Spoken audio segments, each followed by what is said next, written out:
বাংলাদেশের রাজনীতিতে কি আবারও ফিরে আসছে ১/১১-র ছায়া? জাতীয় নাগরিক পার্টির আহ্বায়ক নাহিদ ইসলামের দাবি, দেশের গণতান্ত্রিক রূপান্তরকে বাধাগ্রস্ত করতে চলছে নতুন ষড়যন্ত্র। দিল্লির ছক, রাজনৈতিক বিভাজন, জুলাই অভ্যুত্থান সব মিলিয়ে তৈরি হচ্ছে এক নতুন উত্তেজনার আবহ। কি বলছেন নাহিদ ইসলাম? বিস্তারিত ইশতিয়াক হোসেনের প্রতিবেদনে।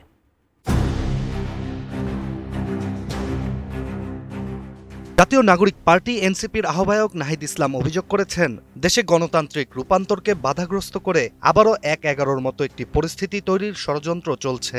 ২৩ মে রাতে সামাজিক যোগাযোগ মাধ্যম ফেসবুকে দেয়া একটি পোস্টে তিনি এই বিস্ফোরক মন্তব্যটি করেন।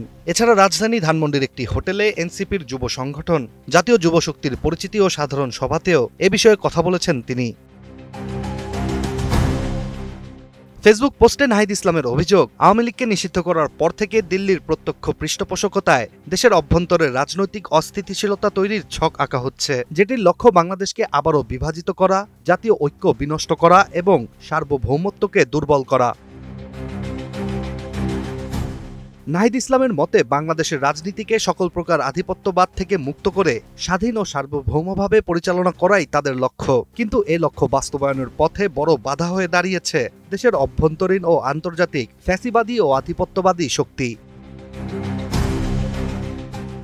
এদিকে ফেসবুকে নিজের পোস্ট ও যুবশক্তির সভাতে নাহিদ ইসলাম বলেন, এনসিপির রাজনীতির মূল ভিত্তি হল জুলাই গণঅভ্যুত্থান। তিনি জানান, এই আন্দোলনকে কেউ কেউ শুধুমাত্র রেজিম চেঞ্জ বা ক্ষমতার পালাবদল হিসেবে ব্যাখ্যা করছেন, যা অত্যন্ত দুঃখজনক। এনসিপি মৌলিক রাজনৈতিক ও সাংবিধানিক সংস্কার চায়।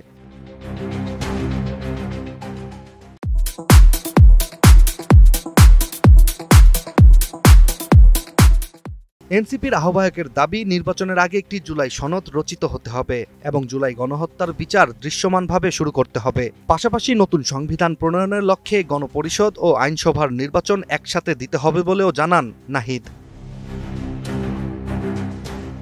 এছাড়া নাহিদ ইসলাম দেশের সেনা সদস্যদের প্রতিও আহ্বান জানিয়েছেন। তিনি বলেন, দেশপ্রেমিক সেনা অফিসার ও সৈনিকদের সার্বভৌমত্ব ও বাংলাদেশের অস্তিত্ব রক্ষায় প্রস্তুত থাকতে হবে। জনগণের সংস্কার ও ভোটাধিকারের প্রতিশ্রুতি বাস্তবায়নের জন্য এই ঐক্য অপরিহার্য।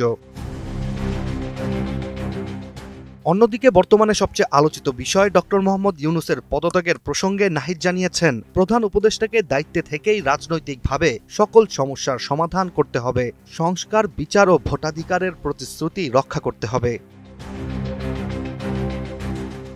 নাহিদ ইসলামের এই বক্তব্য এমন এক সময়ে এলো যখন দেশের রাজনৈতিক অঙ্গনে অস্থিরতা ক্রমেই বেড়ে চলেছে। সরকারের বিভিন্ন পদক্ষেপ ও বিচারিক প্রক্রিয়া নিয়ে দেশ বিদেশে সমালোচনার ঝড় বইছে। একই সঙ্গে বিরোধী দলগুলোর মধ্যে ভিন্ন মতপার্থক্য, নতুন রাজনৈতিক জোট ও বিকল্প শক্তি গঠনের আভাস স্পষ্ট হচ্ছে। বিশ্লেষকদের ধারণা, ১/১১ প্রসঙ্গ টেনে রাজনৈতিক বক্তব্য দেয়া এখন আর শুধু অতীত স্মরণ নয়, এটি একটি সম্ভাব্য ভবিষ্যৎ পরিস্থিতির ইঙ্গিতও হতে পারে। কিন্তু সরকার এ ধরনের অভিযোগকে উস্কানিমূলক ও অভিযোগ সর্বস্ব রাজনীতি বলে নাকচ করে আসছে। এখন দেখার বিষয়, বাংলাদেশের এই রাজনৈতিক টানাপোড়েন কোথায় গিয়ে থামে। Ishtiaq Hossain, ATN news.